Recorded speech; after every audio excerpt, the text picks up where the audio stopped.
Bonsoir à tous. Nous entamons notre deuxième semaine de rendez-vous quotidien. Chaque soir, 20h, 21h. Vous êtes de plus en plus nombreux à nous suivre via l'application Zoom et Facebook Live. Nous entamons notre deuxième. Que j'entends. Qu'est-ce qu'il y a? Il y a un micro que j'entends. Tu as Oui, mis tout le monde en sourdine. Je vais tout couper, attends. Non, il y a des personnes qui ne sont pas encore en sourdine, excuse-moi. Vas-y, tu peux y aller.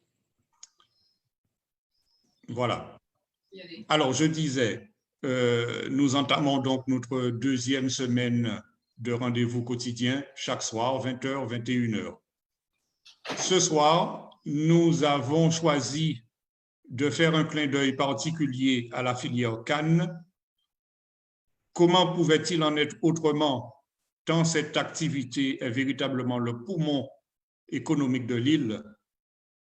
Comment pouvait-il en être autrement, tant cette activité, nous l'avons dit, tant Capesterre détient la plus grande surface agricole de l'île? Et pourtant, tout n'est pas toujours rose pour cette noble activité qui a permis à nos parents de nous nourrir, de payer nos études, l'internat pour certains, les pensions en famille d'accueil pour d'autres. Bref, qui nous a permis de devenir les hommes et les femmes que nous sommes aujourd'hui. Et pourtant, disais-je, tout n'est pas toujours rose. L'usine de Grand-Anse accuse le poids de l'âge. La centrale thermique qui a fait couler tant d'encre et qui est censée garantir l'autonomie énergétique de l'usine et la pérennité de cette unité sucrière tend à jouer à l'Arlésienne. C'est un problème que nous devrons prendre à bras le corps une fois le 28 juin passé. À bras le corps pour savoir exactement où en est ce projet. Quels en sont les véritables contours? Quels sont les délais? Bref, je crois qu'une fois la campagne véritablement lancée à partir du 15 juin, cela fera l'objet d'une réunion, voire d'une conférence tout à fait spéciale. Mais on préfère quitter la réunion. D'un autre côté, en bout de chaîne, le petit planteur de canne est véritablement celui dont les revenus semblent plafonnés. Alors, nous allons sans plus tarder donner la parole à nos différents intervenants. Est-ce que M. Romain Achille peut prendre la parole? Je vois qu'il est connecté. Est-ce qu'il m'entend? Est-ce qu'il peut prendre la parole? Achille?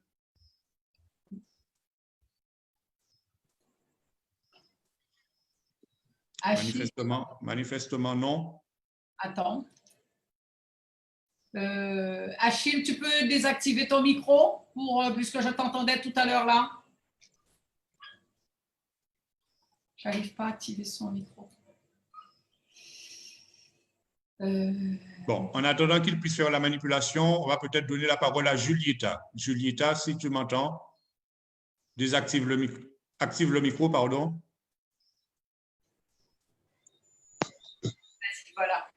Voilà, tu y es, Julieta.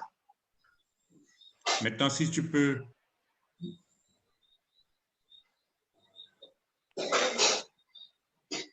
Je peux? Oui. Ouais. Normalement, je n'étais pas inscrit pour aujourd'hui, hein? Oui, demandez-moi. Tu veux dire quelque chose pour la... Activer ou désactiver? Activer, bon parler. Voilà, c'est ça, c'est bon. Achille, tu y es. Marie. Tu peux parler, Achille. Tu peux parler. Mesdames, Mesdemoiselles et Messieurs, bonsoir. Je vous en remercie ce soir de nous accompagner, d'entendre notre chef de file, Madame Bézri, qu'on souhaitera, après la volonté de Dieu, le 28, qu'elle libérera Capesterre de Marie-Galante.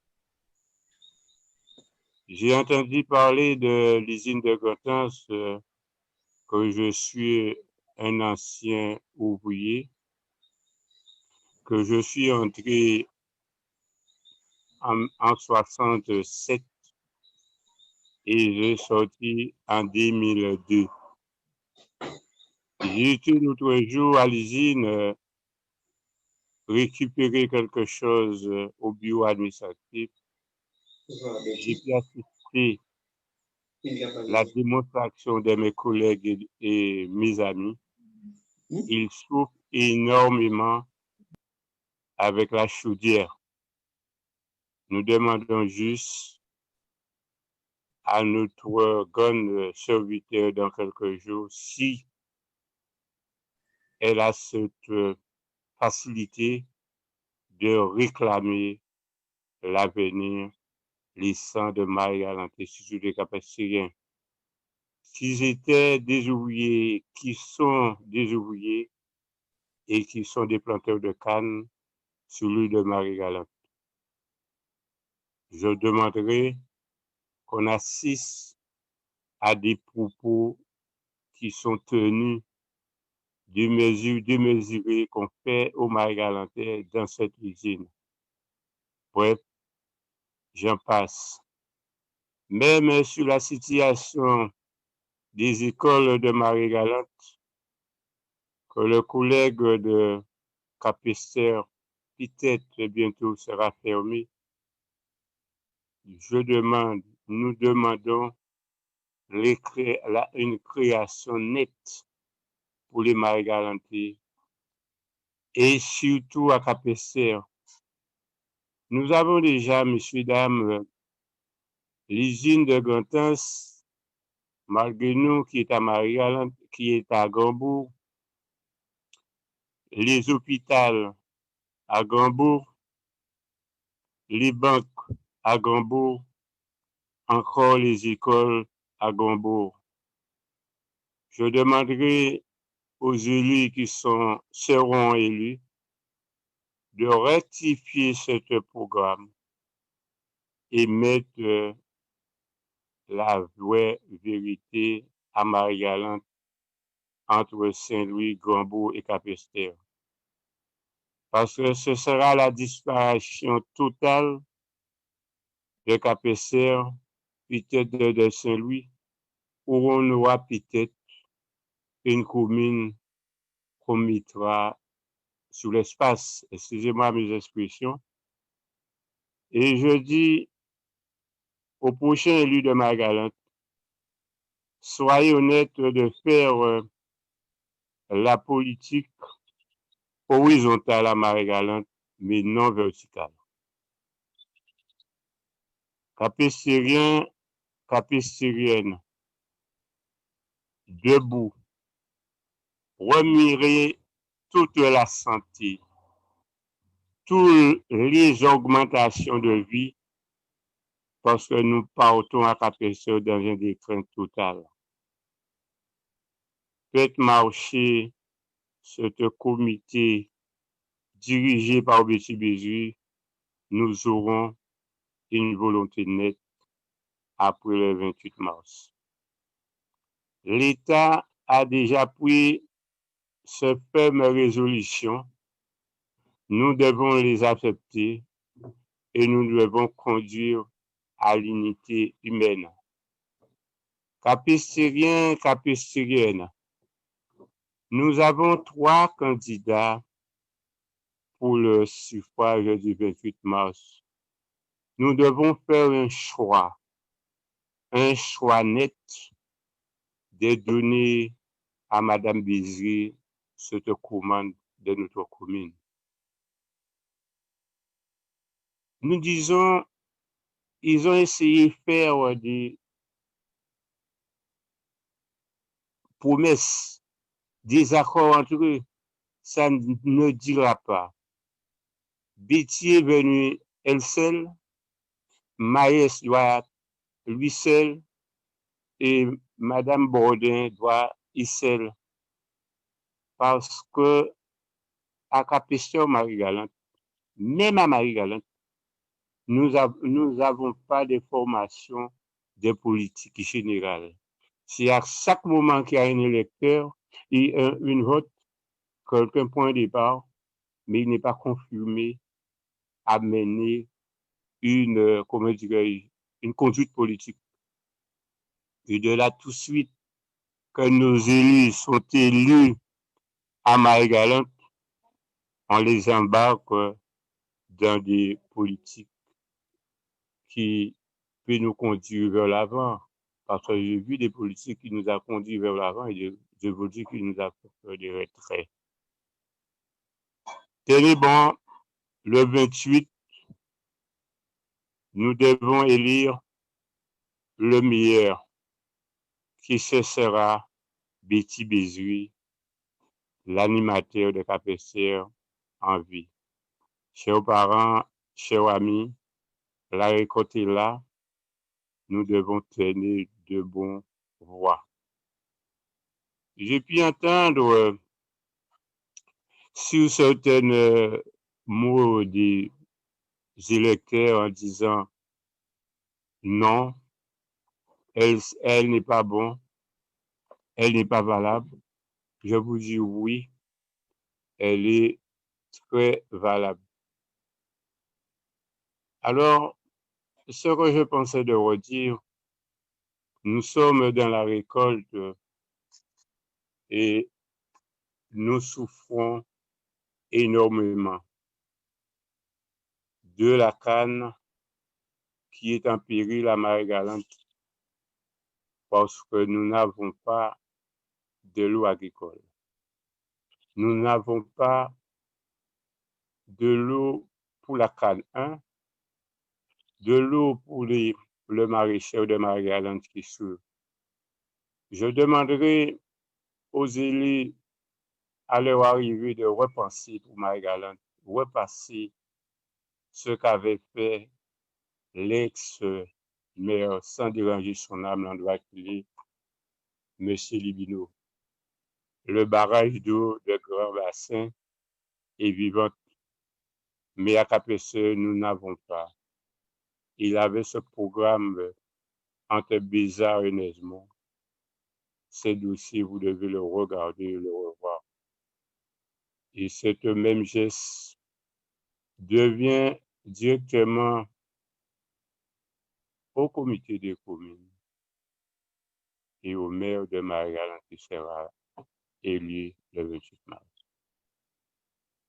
Saint-Louisienne, Capestérien, debout pour retirer Marie-Galante dans le poussade qui est. Merci de m'avoir écouté.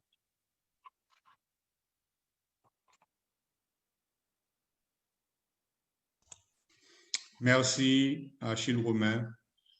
Achille qui confirme ce que nous disions en amont, l'usine va mal, l'usine est en péril et a besoin d'un second souffle.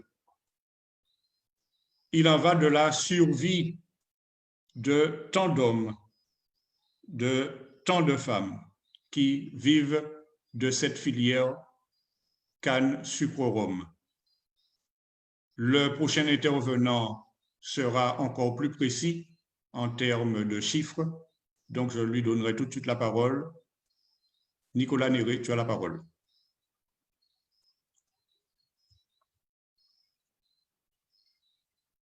Désactive le micro. Voilà. Donc, je dis bonsoir à tous. Vous m'entendez bien? C'est bon pour le son? Plus fort, Nicolas. Je ce sera possible parce que j'ai pas d'écouteurs. Donc là, c'est mieux. Donc, je dis bonsoir à tous. Donc, comme j'ai pu le voir, j'ai des amis à moi qui me suivent sur le live de Betty. Donc, je tiens à les saluer. Grégorio, qui a couru le Tour de Marie-Galante avec moi l'année dernière. Donc, je le salue en ce soir. Donc, hier soir, je suis intervenu d'une manière générale dans le domaine de l'agriculture. Et j'ai aussi parlé de la canne. Donc, à Capesterre, nous avons plus de 4619 hectares qui est réservé, qui est dédié à l'agriculture. Et la canne occupe près de 57% des surfaces qui sont réservées à la canne. Donc, plus de la moitié. Et cela fait environ 1600 hectares. Nous avons sur Marie-Galante environ 1300 agriculteurs, planteurs qui plantent de la canne sur l'île. Et les meilleurs sols pour pouvoir cultiver de la canne se trouvent sur la commune de Capesterre, qui n'a pas d'eau agricole et qui a très peu de moyens pour qu'ils puissent tirer un revenu de leur activité. On poursuit encore sur les chiffres des différentes organisations qui sont autour de cette filière. Donc, nous retrouvons, comme vous le connaissez déjà, hein, la SICAMA, qui est le syndicat qui s'occupe des planteurs. Et nous avons aussi le centre technique de la canne et du sucre, de la canne à sucre, qui se trouve en Guadeloupe et qui gère les pépinières. Et comme unité de transformation, nous avons 3 distilleries et une usine qui se trouve à Grand'Anse. Pour pouvoir transporter cette canne, donc comme vous le connaissez, hein, les transporteurs, nous avons les entreprises d'activité agricole et aussi les CUMA, les coopératives. Donc voilà tous ces chiffres qui vous sont donnés en ce soir afin de pouvoir avoir une vision plus globale de la canne. Au niveau des difficultés que les agriculteurs, les planteurs rencontrent au niveau de la canne, donc au niveau des problématiques, on va parler d'une manière générale sur Marie-Galante. Ce que nous retrouvons, c'est le vieillissement de la population, le vieillissement des agriculteurs. Et il n'y a pas beaucoup de jeunes qui reprennent l'activité de leurs parents. Deuxième problème, c'est le problème structurel autour du foncier et de l'eau. Le foncier, parce que rien qu'avec les terrains qu'on appelle le département, qui sont propriétaires de 1700 hectares sur Marie-Galante, les jeunes aujourd'hui ont du mal à accéder à ces terrains. Deuxième problème du foncier, c'est le problème d'héritage. Une bonne partie des terrains à Marie-Galante ont toujours des problèmes d'indivision. Et ma famille même est aussi touchée par cela. Autre difficulté, donc la difficulté d'accession aux finances publiques. C'est vrai qu'il y a beaucoup d'aides qui sont données par l'Europe, par l'État, mais les agriculteurs n'ont pas forcément accès à toutes ces aides. On peut dire qu'ils bénéficient des aides pour pouvoir planter de la canne. Aujourd'hui, un agriculteur peut venir avec ses documents, avec son numéro de tirette, planter de la canne avec un budget de 500 €. Car la majorité de la plantation est financée à partir de 80%.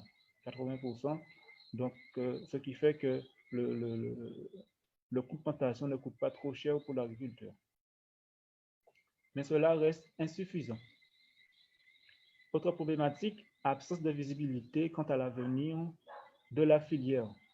Ça fait déjà plus de 10 à 20 ans que le prix d'achat de la canne n'a pas changé. Mais pourtant, le prix des intrants, des engrais, des herbicides ont augmenté. Ce qui fait qu'un agriculteur sur 1 hectare fait moins de bénéfices. Et en dernier, en termes de problématiques, donc des producteurs potentiels porteuses d'avenir, élevage, diversification, agrotransformation, agritourisme sont des secteurs potentiellement exploitables pour pouvoir relever la canne, la filière de la canne. Autre problématique que nous rencontrons sur l'île de Marie-Galante, c'est la double insularité. Toutes les institutions se trouvent, une bonne majorité se trouve sur la Guadeloupe, et quand il faut aller faire des démarches, c'est encore à l'agriculteur de se rendre sur la Guadeloupe, et quelquefois jusqu'à Basse-Terre, à savoir que rien que le fait de descendre en Guadeloupe, de louer une voiture et de faire notre petit tour, ça nous coûte déjà 200 €. Donc, cela coûte très cher aux planteurs. Autre encore, l'éloignement des parcelles, toujours le problème de foncier. L'éloignement des parcelles, le transport qui est assez long. Donc, tout ça rentre en jeu. Et cela me permet aussi c'est vrai qu'il y a des contraintes, mais il y a aussi des projets d'avenir et que nous parlons aussi dans notre programme. Et nous parlons de ce projet-là dans le 4e engagement qui parle de la revitalisation du territoire et de l'économie de Capesterre. Et au niveau du la 26e action, nous disons, nous souhaitons dynamiser l'agriculture de rente, donner des perspectives à la filière canne à sucre et rhum en diversifiant les débouchés. Quels sont les débouchés? Nous pouvons faire du vinaigre, nous pouvons faire de l'éthanol comme au Brésil. Nous avons un projet qui est porté par la CCMG, la biomasse, et nous pouvons aussi faire du sucre naturel qui est très demandé car notre sucre est raffiné. Autre solution alternative qui nous permet de pouvoir attendre que les choses évoluent, ce sont les aides agro-environnementales. Donc, parmi ces aides, nous en trouvons 5, dont les 2 premiers parlent de la limitation du désherbage. Ça va de l'ordre de 300 à 668 € par hectare et par année, ce qui fait un revenu complémentaire. Il y a aussi une aide sur l'absence de traitement d'herbicides, aucun traitement herbicide. Et l'aide est de 672 € par hectare et par année. Pour ceux qui veulent aller encore plus loin, il y a des aides qui sont liées à la conversion des parcelles en agriculture biologique, pour que nous puissions faire de la canne biologique et toucher d'autres marchés. Donc, cette aide est à hauteur de 1 200 € par hectare et par année. Et nous avons une dernière aide qui concerne l'épaillage des cannes qui est de l'ordre de... On t'entend pas bien. On t'entend pas? Oui, j'ai quelques... Ok. Donc, je parlais de la dernière aide qui est à disposition des planteurs qui concerne l'épaillage des cannes qui est à 900 € par hectare et par année. Donc, ici, nous pouvons voir qu'il y a beaucoup d'aides qui sont mises à disposition des agriculteurs, mais ils n'ont pas la possibilité, quelquefois, de pouvoir monter les dossiers et pour qu'ils puissent augmenter leurs revenus. Donc, nous, notre équipe, elle est là pour ça. Elle est là pour pouvoir lier les planteurs à la Chambre d'agriculture et aussi au SICA, mais aussi aux administrations de Guadeloupe afin de faciliter leur démarche au niveau de toutes ces aides qui sont mises à disposition et que les planteurs n'arrivent pas à accéder. Donc, je vais m'arrêter pour ce soir. Donc, voilà tous ces chiffres que je peux donner pour Marie-Galante et aussi pour notre commune Et c'est vrai que nous avons aussi le problème de l'eau agricole qui est un gros problème, mais il y a déjà des dossiers qui ont été déposés pour pouvoir faire une retenue d'eau au niveau entre Nesmond et Bézard. Donc, ce sont sur ces dossiers-là que nous allons nous mettre à cheval pour permettre aux choses d'avancer. Donc, je vous remercie à tous pour votre écoute et je laisse la suite à Marie. Merci, Nicolas. Nicolas qui nous a brossé un tableau concernant les différents problèmes que pose la filière, qui se posent au sein de la filière. On aura noté notamment les problèmes du foncier en raison de l'indivision, en raison des difficultés d'accession au foncier appartenant au conseil départemental, des problèmes au niveau de l'accession à certaines aides, aux différentes aides qui sont légion, Nicolas en a fait état, et pourtant des difficultés. Pourquoi? Parce que cela n'est pas véritablement vulgarisé, alors que il y a des jeunes qui manifestent de l'intérêt, malgré les problèmes, qui manifestent de l'intérêt pour s'installer en tant qu'agriculteur. Nicolas est jeune, il est un jeune agriculteur, donc c'est en quelque sorte un témoignage qu'il fait. Donc tout cela doit faire écho au niveau d'une municipalité. L'ancienne municipalité ne s'en est pas occupée, mais nous saurons faire corps avec tous ces problèmes-là de manière à faciliter le quotidien de l'agriculteur et du jeune agriculteur singulièrement. La parole au prochain intervenant. Je vois que Lucrèce est connectée. Donc, si elle peut prendre la parole, activer le micro et prendre la parole. Madame Boussillon.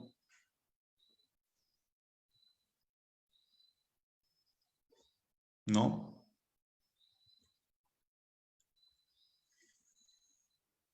Bon. Bon, eh bien, on va momentanément... Oui. Ouais, voilà, maintenant, ouais. Vas-y, Lucrèce, on dirait que c'est bon pour elle. Parce qu'elle est, je ne la vois plus. Lucrèce. Ah oui, tu as la parole.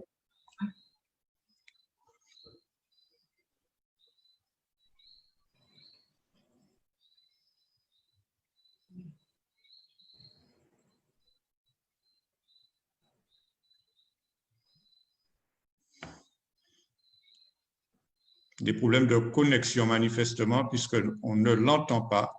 Ouais, donc, on va peut-être revenir à Lucrèce dans un moment. On va peut-être quitter momentanément le sujet de la filière canne et donner la parole à Lorenda. Lorenda, vas-y. Oui, bonsoir tout le monde. Donc tout d'abord, je vais saluer les personnes qui nous regardent sur Zoom et sur Facebook Live.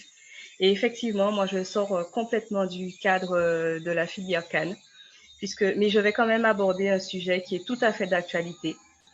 Donc, comme vous le savez, j'habite à Picheri et juste en bas de chez moi se trouve la plage de Petite-Anse qui est actuellement infestée de sargasses. Donc, je vais aborder ce sujet aujourd'hui, dont les émanations nauséabondes parviennent jusque dans les hauteurs.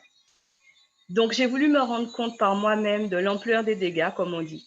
Et comme une image vaut 1000 mots, je vous invite à me suivre pour une petite visite de Capesterre et de son littoral. Donc, est-ce que vous voyez les images là? Ok. Donc, nous commençons la visite par la plage de Petite-Anse. Donc là, ce sont des photos que j'ai prises il y a 3 semaines, mais parce que je voulais attirer votre attention sur plusieurs choses. Donc là, les sargasses. Mais là, ce qui m'interpelle surtout, ce sont les traces laissées par les engins de nettoyage sur la plage. Donc, là, apparemment, je suppose qu'elles venaient d'être nettoyées, mais comme on le sait, les sargasses, ça revient régulièrement. Donc, nous avons quand même vu lors de nos différents passages qu'il y avait d'autres solutions que les camions. Mais bon, pour l'instant, on n'en est pas encore là. Il s'agit de ramasser les sargasses. Donc, c'est ce qu'ils font apparemment, malheureusement, en dénaturant le paysage. On sait par contre que malheureusement, ils n'ont pas le choix parce que ça fait partie du kit sargasse qui est proposé par le SIPS, donc le syndicat intercommunal des plages et des sites touristiques. Mais il y a d'autres solutions que celle-là. Donc, nous allons continuer notre petite visite. Donc, ça, c'est toujours la plage de Petit-Anse. Donc, là, nous arrivons au bourg de Capesterre, donc la plage de la Feuillère. Donc, là, ce sont des photos que j'ai prises mardi dernier et je vais en profiter pour imager les propos de certains de mes colistiers. Donc, comme Marius l'a dit la semaine dernière, les plages ont été nettoyées. Mais bon, si on peut appeler ça du nettoyage, parce qu'il y a encore des tas de déchets qui restent sur la plage. Donc, ça, c'est l'entrée de la plage, de la Feuillère. Et je ne trouve pas ça très propre. Je ne sais pas ce que vous en pensez, mais ce n'est pas très propre. Mais bon, ce n'est pas le sujet qui nous concerne ce soir. Nous continuons donc sur les sargasses. Donc, voici la plage de la Feuillère, mardi dernier. Donc, je vous laisse apprécier l'ampleur de la catastrophe. Donc, comme vous pouvez le voir, il y a différentes couches et donc différents stades de décomposition au niveau des sargasses.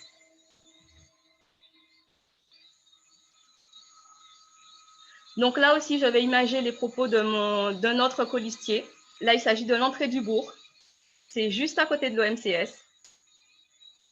Plusieurs de mes colistiers en ont parlé la semaine dernière. Et ça, c'est pareil, une photo de mardi dernier. Donc, j'espère que ça a été vidé depuis. Mais c'est régulièrement qu'on retrouve l'entrée du bourg dans cet état.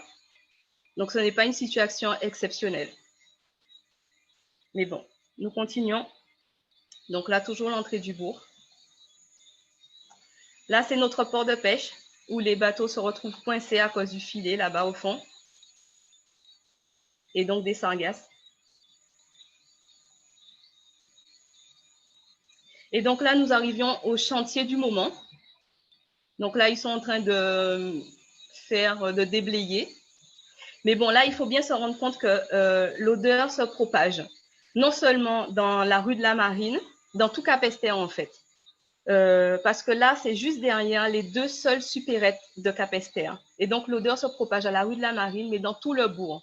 Ce qui fait que les gens qui vivent à Capesterre, et notamment à la rue de la Marine, mais aussi les gens de passage qui viennent faire leurs courses dans les boutiques, respirent de l'hydrogène sulfuré et de l'ammoniac. Ce sont deux gaz qui sont très toxiques et dont on ne connaît pas les effets à long terme sur la santé. Et pour cause, il n'y a pas d'études qui ont été faites à ce sujet. On connaît les effets à court terme, mais on ne connaît pas les effets à long terme. Et les gens respirent les émanations de ces gaz tous les jours. Je pense que ces personnes devraient pouvoir bénéficier de bilans de santé réguliers pour savoir où ils en sont au niveau de sa santé. Surtout qu'il y a des études qui ont montré que les émanations peuvent poser des problèmes cardiaques. Mais évidemment, ça ne se termine pas là. On continue sur le littoral et ça va jusqu'au Cap et même jusqu'au Galet dont je n'ai pas les photos.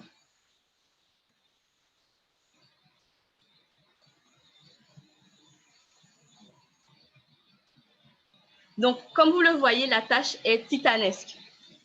Et attendre que les sargasses s'échouent pour les ramasser, c'est déjà trop tard.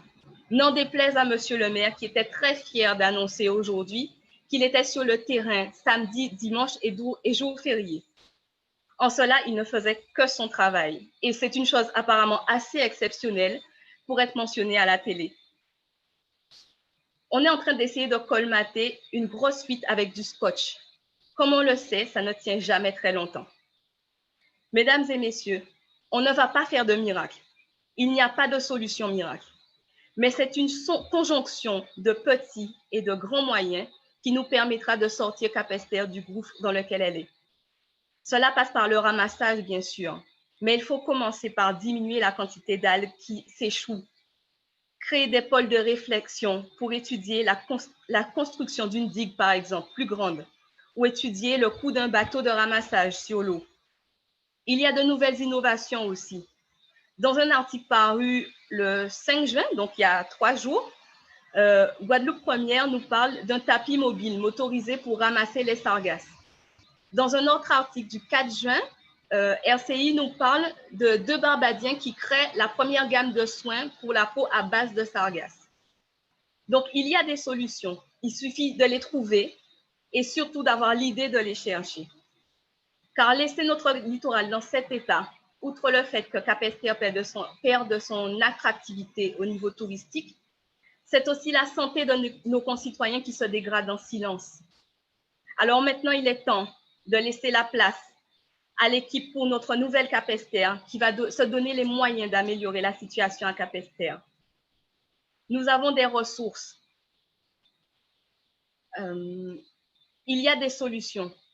Il suffit d'aller les chercher pour que Capesterre ainsi que ses plages puissent enfin retrouver une image aussi paradisiaque que celle-là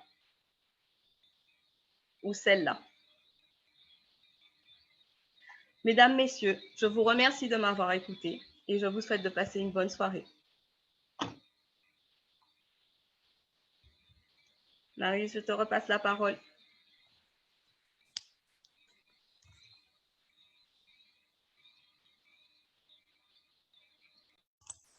Merci Lorenda pour cette balade en images qui valent beaucoup plus que les mots, n'est-ce pas?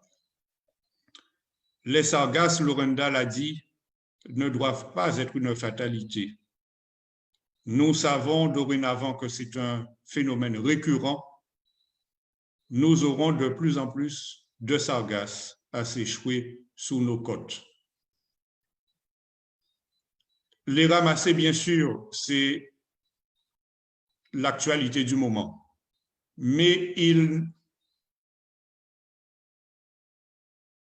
ne sont et éternellement dans une situation de ramassage, jour après jour, tel un mythe de Sisyphe. On ramasse, le lendemain ça revient, on continue à ramasser et ainsi de suite. Le problème devra être abordé autrement et nous proposerons d'aborder le problème autrement. Les sargasses, plutôt que d'être une contrainte, devraient être un atout pour Capesterre. Les solutions existent. Lorenda en a quelque peu parlé. Il y en a d'autres. Donc, il s'agira d'établir, de mettre en place une véritable commission de réflexion sur le problème des sargasses, de manière à envisager une façon de sortir durablement de ce phénomène. Alors, prochain intervenant, est-ce qu'on peut revenir à Lucrèce? Est-ce que cette fois-ci, elle a la possibilité d'intervenir dans de bonnes conditions? Lucrèce, si tu m'entends, active le micro.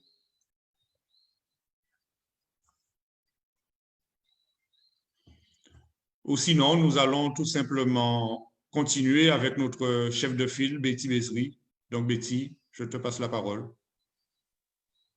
Je suis là. Très bien. Bien, vas-y, tu peux intervenir, Lucrèce. Vas-y. Bon, moi, c'est plutôt de la canne. Je vais vous parler un petit peu de la canne, de la saison que j'ai commencé à travailler. C'est depuis en 89. Après la maladie de mon mari, l'exploitation, je me suis mis à cœur joie dessus. Jusqu'à maintenant, je travaille avec la canne. On voudrait bien avoir la possibilité de vivre bien dans la canne, mais franchement, la canne ne nous rapporte presque pas grand-chose. La canne, c'est à la richesse. Et moi, je vois que normalement, depuis autant des élus de longtemps qu'ils ont accepté la canne à la richesse, ce n'était pas une bonne solution pour surtout les Marie-Galantais. À Capesterre, c'est où on a beaucoup plus de canne, beaucoup plus de planteurs de canne. Mais on vit malheureusement mal de cette récolte parce qu'au final des comptes, après la récolte, on n'a rien du tout. Si la richesse, voilà, l'autre jour, j'ai entendu en Lamentin, il y a un agriculteur qui avait 1,30 hectare de canne, a eu sa richesse de 4. Alors, si à Marie-Galante, on va vers ce sens-là, par exemple, quand il pleut, et pourtant il ne pleut pas, on n'a jamais une bonne richesse. Alors, je me demande comment les jeunes vont s'y mettre dans ce métier-là. Ils veulent bien, parce que moi, j'ai un fils, il plante de la canne. Il y a encore d'autres qui plantent de la canne, mais il y a ceux qui ont quitté, parce qu'ils ne peuvent plus, parce que payer des gens pour travailler, parce qu'au final des comptes, on ne peut pas couper la canne soi-même. Il faut embaucher des gens pour travailler et après la récolte, l'on compte le dépense qu'on a fait, on n'a pas de bénéfice. Et pourtant, c'est la seule chose qu'on a. On n'a pas de l'eau agricole pour pouvoir travailler correctement. Avec l'eau, on pourra faire autre chose que la canne, comme ça, la diversification de ce qu'on pouvait faire. Mais là, on ne peut pas faire de diversification, on peut planter rien que la canne. La banane, ça ne tient pas. Les ananas, ça ne va pas tenir longtemps. C'est la seule chose qui tienne, c'est les maniocs qui tient avec un peu de poids de bois. Maintenant, les poids ne restent même pas parce que ça meurt. Là, on n'a pas de la solution. Je pense qu'un jour qu'on trouvera, mais je me demande quand on va trouver une solution avantageuse aux agriculteurs. Parce que moi, en tant que femme d'agriculture, j'ai élevé mes 5 enfants dans la canne. C'est tout ce que je pouvais faire, c'est ce qu'on avait. Aller vendre, planter les légumes, aller vendre en Guadeloupe chaque week-end. C'est avec ça que je me débrouillais, mais toujours sans eau. Il fallait que je prenne le travail à bras de corps. J'ai trouvé, disons, ils ont venu causer, me récurer un mât pour moi, et puis après ce moment-là, je travaillais. Mais quand il n'y a pas d'eau, on n'a rien. Moi, je n'ai pas de moyens pour aller chercher de l'eau. Maintenant, de toute façon, moi, je ne travaille plus dans ce domaine-là. Mais c'est la seule chose qui me rapportait quelque chose en plus que la canne. Parce qu'à chaque week-end, je partais, j'allais vendre. Quand je rentrais chez moi, j'avais de l'argent pour élever mes enfants. Mais quand on n'a pas d'eau, on ne peut pas faire grand-chose. Parce que dès que la récolte a commencé, on ne peut pas faire grand-chose. On ne peut pas travailler. On ne peut pas travailler, on ne peut pas faire la canne comme on veut. Parce que surtout, quand il n'y a pas d'eau, la canne ne ça progresse pas assez vite. Et on ne peut pas faire la canne toute l'année pour aller vendre toute l'année. Donc, il faut avoir une chose différente pour pouvoir continuer à vivre. Alors, malheureusement, c'est sans eau, on n'a rien, on ne peut pas faire ce qu'on veut. Alors là, pour qu'on puisse vraiment avoir une bonne solution, il faut qu'on retire la canne à la richesse, de nous mettre dans une situation qu'on peut tenir, parce que la Martinique, il vit avec leur canne. Pourquoi nous, on ne peut pas vivre de ce qu'on fait? Parce qu'avec le tonnage de canne, c'est mieux qu'avec la richesse, parce que la richesse, on n'a rien. Bon, l'usine, ça fonctionne. Chaque 15 jours, on a une panne. Il faut s'arrêter, la canne reste par terre combien de jours? Et quand on va ramener la canne à l'usine, il n'y a plus de richesse. C'est déjà vraiment faible. Le poids, on a déjà perdu le poids. Si on avait accepté la personne qui devait normalement signer le dossier pour avoir l'accouplement de l'usine avec une centrale, elle n'a pas accepté. Elle s'en fiche de Marie-Galantais. Et les Marie-Galantais ne voient pas, ils croient qu'elle, c'est elle qui doit faire tout. Mais il faut qu'on réagisse parce que sinon, à un moment, on n'aura plus de canne parce qu'elle, c'est les vignes qu'elle veut planter et nous, on ne va pas vivre avec les vignes. Alors, il faut savoir que La récolte de la canne, c'est une bonne chose, je ne peux pas dire que c'est une mauvaise chose. On peut vivre de la canne parce que nos parents vivaient de la canne avant. Pourquoi nous, maintenant, on ne peut pas vivre de la canne? Alors, il faut trouver un moyen pour que ça puisse cesser cette histoire parce que ça ne va plus durer. Parce que les jeunes s'en vont, ils ne restent pas dans la canne. Malheureusement, parfois, on trouve des jeunes qui ont bien envie, mais elle dit, mais à quel prix? Parce que moi, j'ai déjà une certaine âge, mais ceux qui viennent derrière, comment ils vont faire? Comment nos enfants vont vivre? Avec quoi ils vont vivre? Parce qu'ici, il y a presque rien. La canne, c'est quelque chose qu'on peut vivre avec, mais il faut avoir un prix pour la canne. Sinon, ça ne va pas y aller. On peut diversifier, il faut avoir de l'eau. Et avec ça, comme ça, je pense que les Marie-Galantais trouveront son compte. Mais malheureusement, on n'a pas encore eu ce moyen. Mais je pense avec l'équipe qui va en place, je pense qu'on va trouver une solution pour que ça puisse aller mieux, pour que les gens puissent vivre mieux, trouver leur compte. Merci beaucoup et à la prochaine. Merci, Lucrèce. Plus qu'une intervention, c'est véritablement un témoignage que nous fait Lucrèce ce soir sur toutes les difficultés, là encore des difficultés concernant la filière canne. L'heure avance, donc sans plus tarder, nous allons passer la parole à Betty Bézri.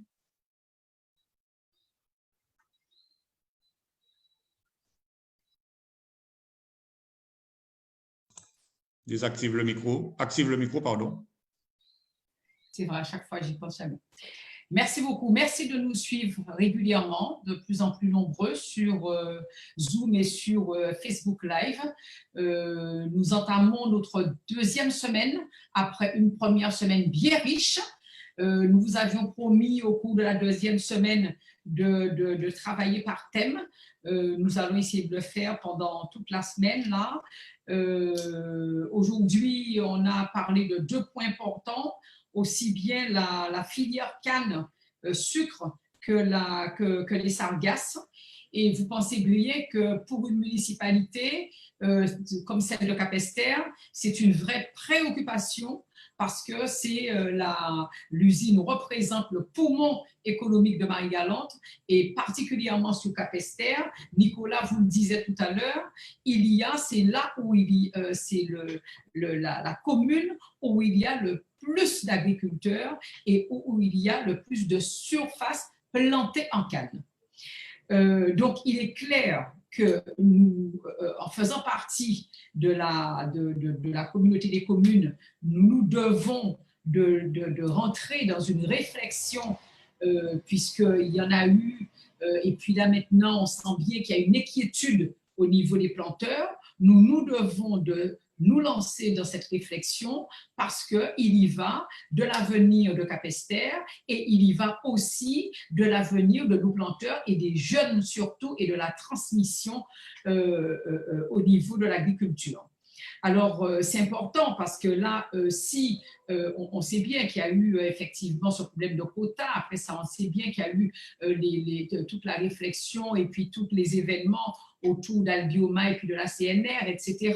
Donc là, ce n'est pas le sujet d'aujourd'hui. Là, aujourd'hui, les planteurs, suite à toutes les interventions de la semaine, ils voulaient qu'on puisse tout juste revenir pour attirer notre attention, attirer l'attention de la population qui nous écoute sur la problématique de l'usine parce qu'il y a beaucoup de pannes en ce moment, il y a déjà eu 3 pannes et là, ils sont inquiets parce qu'ils se disent que peut-être qu'ils ne vont pas arriver jusqu'à la fin de la récolte alors qu'il y a beaucoup de surfaces qui ne sont pas encore coupées et là, c'est une vraie inquiétude.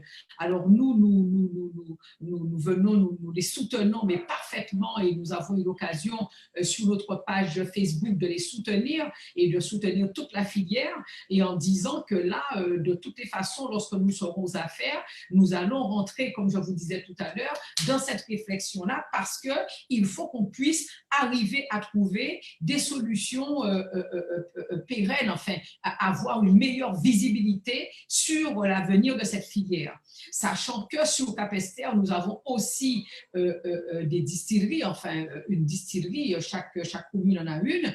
Et là aussi, moi j'ai bien perçu, lorsque j'ai rencontré le directeur de cette distillerie, j'ai bien trouvé aussi, j'ai bien perçu son inquiétude aussi sur la poursuite de cette filière aussi rhum. Donc, des planteurs inquiets, une usine inquiète, des distilleries inquiets. Donc, il faut qu'on prenne ce problème à bras-le-corps de manière à ce qu'on puisse trouver des solutions. Et moi, ce sera l'une des priorités aussi que nous aurons, d'autant plus que depuis, lorsqu'on est en train de parler de canne fibre, et j'ai bien alerté, puisque à cette époque-là, j'étais directeur du régime agricole, j'ai bien alerté sur la protection sociale et sur les droits des planteurs, parce que je rappelais que la législation agricole veut que c'est lorsque vous avez il y a des produits bien particuliers qui vous donnent droit au statut d'agriculteur. En l'occurrence, c'est la canne à sucre qui vous donne droit au statut d'agriculteur lorsque vous avez à partir d'1 hectare, ce qui vous fait 2 hectares pour livrer.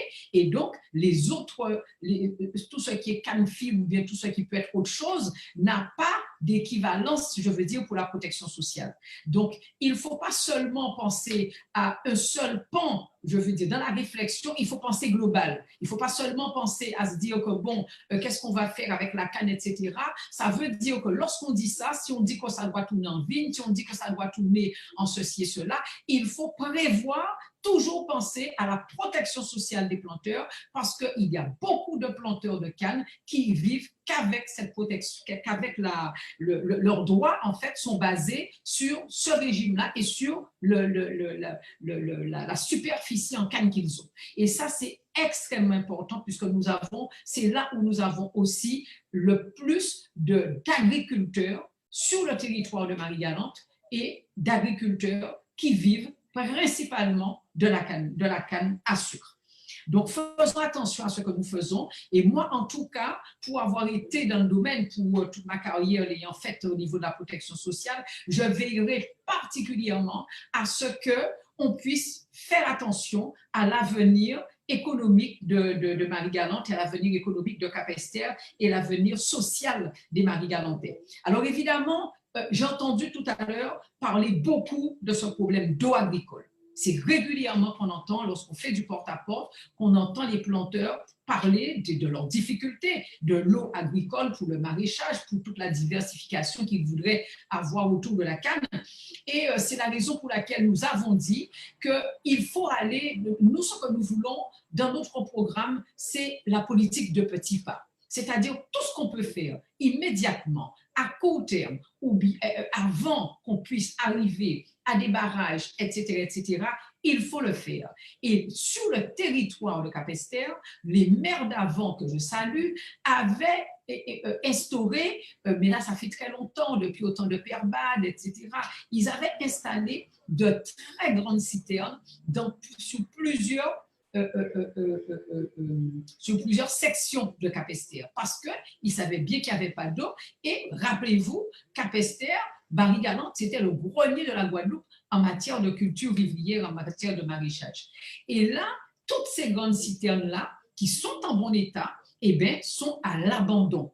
Nous avons dit que la première chose que nous ferons, c'est de pouvoir les faire examiner et de mettre des toits pour qu'elles puissent s'alimenter en eau, voir les propriétaires s'il le faut, si le terrain appartient à des privés, mais il faut absolument que l'on fasse quelque chose de ces citernes, qui sont de très belles citernes avec de grandes contenances, et de manière à ce qu'on puisse les réhabiliter. Au-delà de ça, il y a à voir si on peut mettre d'autres types de citernes en attendant qu'une solution beaucoup plus pérenne au niveau de l'eau agricole puisse exister sur Capesterre, puisque nous savons toute l'eau, il y a un colistier qui le disait la dernière fois, toute l'eau qui sort des hauteurs et qui va mourir dans la mer ou bien qui va sur Saint-Louis, etc. Et donc, il faudra qu'on puisse y travailler. Mais en tout cas, la deuxième chose que l'on a vue aussi dans notre politique où on a besoin de faire les choses, de mettre les choses en place sans attendre le long terme, nous avons pensé aux mares. Cap-Esther, plus particulièrement, regorge de mares. Il y en a énormément de mares, pratiquement dans toutes les sections. Pratiquement dans toutes les sections, il y a des mares. Pardon? Tu disais quelque chose? Je te voyais. Marius, tu disais quelque chose? Ah oui. Alors, je disais non, que... Continue. Ah d'accord. Cap-Esther regorge de mares et, et même il y a des endroits où à chaque fois qu'il pleut, il y a tout un tas de surfaces, je veux dire, qui regorgent d'eau et puis faute d'avoir creusé pour pouvoir créer des mares qui existaient auparavant, et bien après ça, je veux dire, il n'y a plus d'eau. Donc nous, ce que nous avons dans notre programme qui est fondamental pour Cap-Esther et pour toute l'agriculture qui a un poids important dans l'économie de Cap-Esther, c'est de pouvoir curer les mares de manière à ce que chacun puisse pouvoir s'en servir et s'en servir de manière assez, où il y a un maillage, je veux dire, sur le territoire au niveau des mares. Il y en a déjà sur les galets qui servaient à l'élevage, mais il y en a aussi, comme je vous le disais, dans toutes les sections et il faut qu'on les cure, il faut qu'elles puissent se gorger d'eau à chaque fois quand c'est la période des pluies et ça me paraît essentiel pour ce que nous avons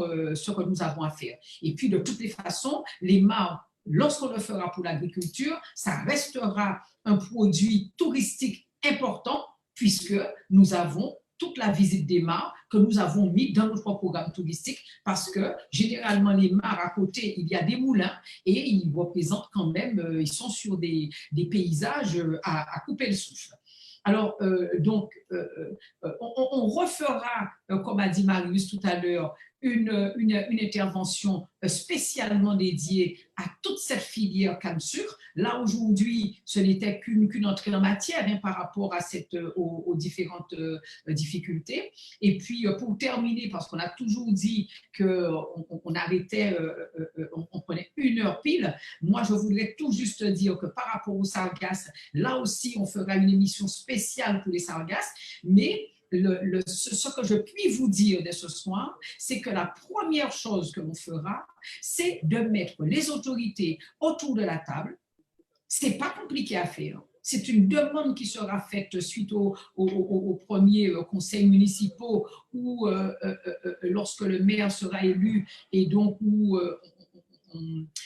on pourra effectivement donner quitus de manière à pouvoir demander au préfet et aux autres autorités de venir ensemble à la table et revoir ce qui avait été promis à la commune et où on en est, quel est l'état d'avancement des promesses faites pour que les sargasses ne soient plus, je veux dire, une fatalité, mais au contraire, une valorisation et au contraire, un outil économique de Cap-Esther.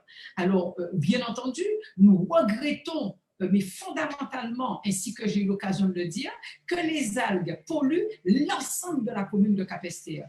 Il est évident que c'est gênant que, alors que les algues sont à l'entrée du bourg, qu'on ait mis la zone d'épandage et de stockage des algues à la sortie de la commune, tout juste avant toute une zone touristique qui est importante, au contraire, qui est même protégée, parce que vous le savez, tous les galets, c'est tout ce qui a une biodiversité extrêmement importante, riche et parfois unique, parce qu'on sait bien que toute la végétation, à un certain moment, est à l'état originel, donc elle n'a été envahie ni par l'homme, ni par d'autres végétations, et là, il faut vraiment protéger cette zone-là, et c'est là qu'on a mis comment je vais dire, la collecte des sargasses. Alors là, effectivement, donc il faudra qu'on le sache et il faudra absolument que aussi bien le conseil départemental, l'État, que la région puissent nous dire ce qu'ils comptent faire du port de pêche. Chacun se renvoie la balle. Celui-là dit qu'il a déposé, l'autre dit qu'il n'a jamais encore déposé de papier, etc. Donc là, on a besoin de savoir où on en est par rapport à la digue, par rapport à l'élargissement de la commune vers la mer, avec une digue conséquente et qui, à chaque, si la mer revient, n'entraîne pas jusqu'au cimetière.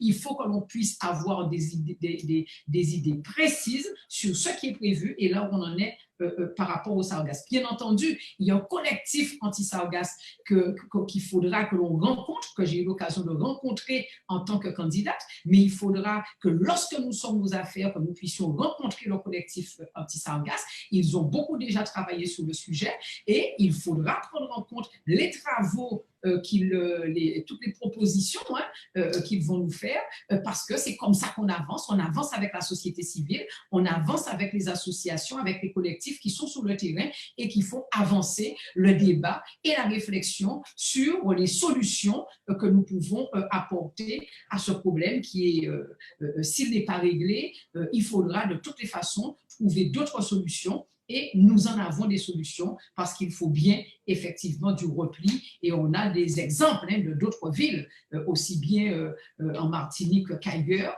qui ont eu les sargasses et qui s'en sont sortis, qui sont en train de s'en sortir. Donc, nous avons des exemples précis sur lesquels nous disons que nous n'avons peur d'aucune difficulté. Nous savons que ce problème-là, nous allons l'attaquer frontalement parce que il y va de l'avenir de Capesterre et ça, vous pouvez compter sur nous. Et nous avons déjà dit que nous allons mettre un adjoint, un élu en charge des sargasses de manière à pouvoir à chaque fois nous faire un point régulier de l'avancée de toute la réglementation, de toutes les comment je vais dire, les expériences dans le domaine et tout, de manière à ce que nous puissions toujours être informés et être en avant-garde, avoir beaucoup de prospective par rapport à ce problème-là. Donc, c'est pour vous dire un élu qui sera en charge uniquement de ce problème-là, parce que pour nous, cela représente vraiment un problème majeur. Donc, voilà, donc je pense que je suis peut-être dans les temps, puisqu'on a commencé à 15, il est 21h18. En tout cas, je vous remercie beaucoup de nous avoir écoutés ce soir. Comme tous les soirs, donc demain sur d'autres sujets. Et je reviendrai vers vous pour l'invitation. En tout cas, merci beaucoup. Merci d'ores et déjà d'avoir été aussi nombreux ce soir. Et puis donc, je vous dis à demain en remerciant tous les intervenants qui étaient là ce soir et qui ont pu nous faire découvrir les problématiques, surtout au niveau de la CAN. Merci beaucoup. Merci. Merci. Bonne soirée à vous. Et alors, je vous dis à demain. Merci beaucoup.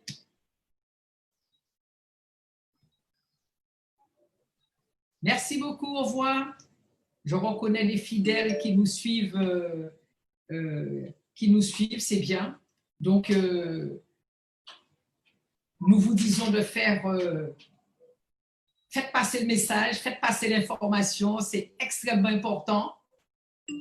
Parce que ce que vous apprenez là, il faut que vous puissiez le dire à les capestériens que vous connaissez et surtout pour leur dire, bien entendu, que nous sommes la liste pour notre nouvelle Capesterre qui peut faire Capesterre s'en sortir. Et vous avez vu nos colistiers, ils sont engagés, ils sont déterminés, ils veulent absolument faire pour Capesterre et ils n'ont peur de rien. Merci beaucoup.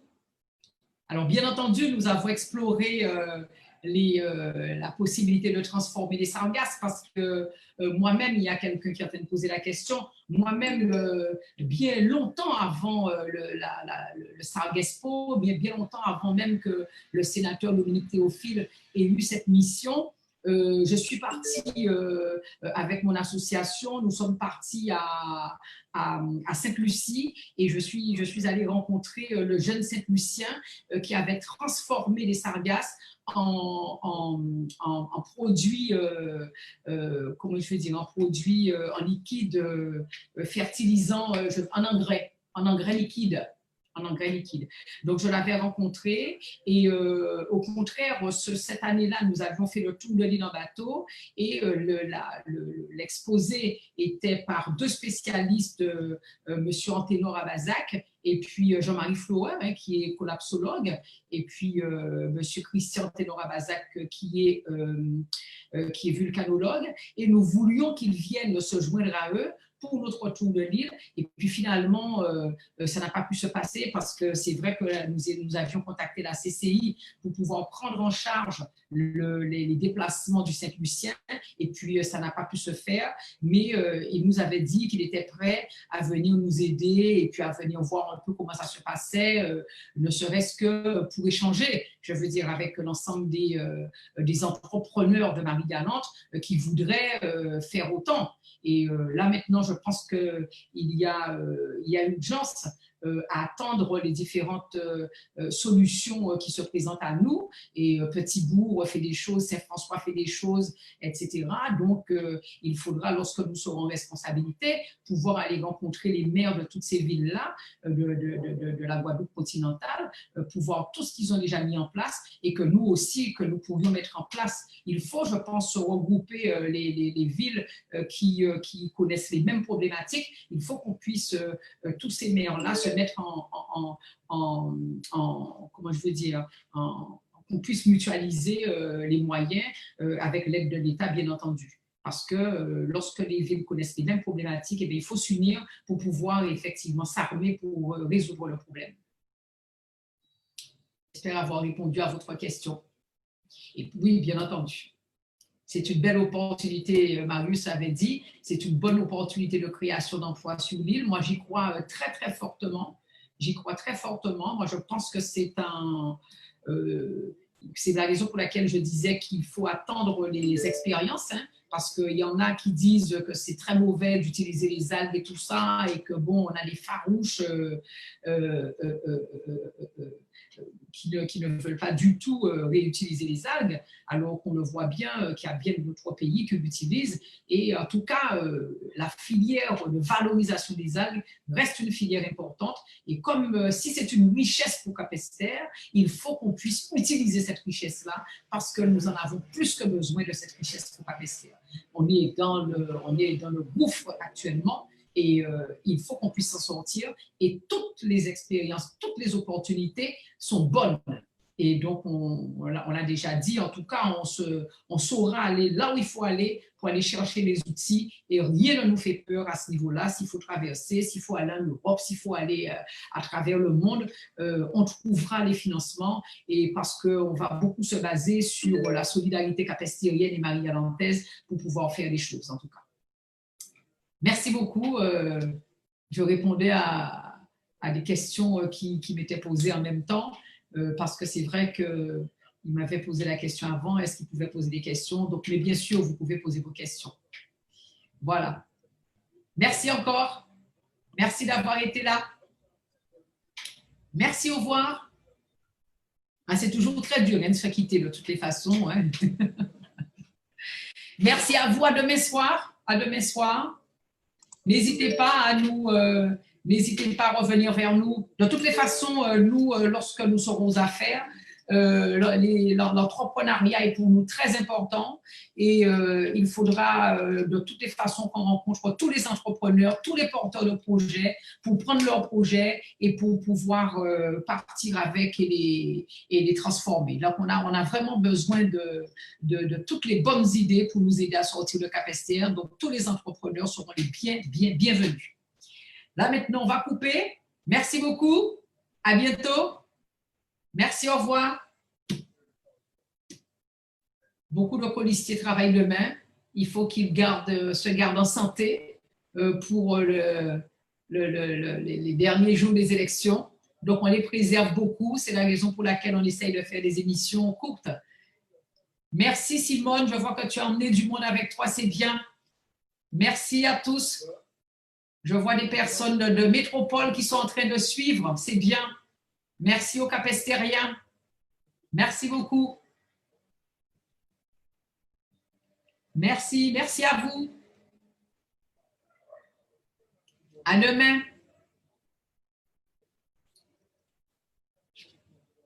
Merci, Jean.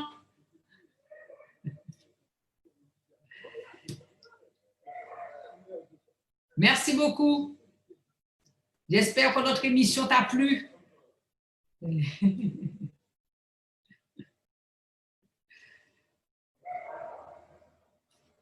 Merci beaucoup. Au revoir.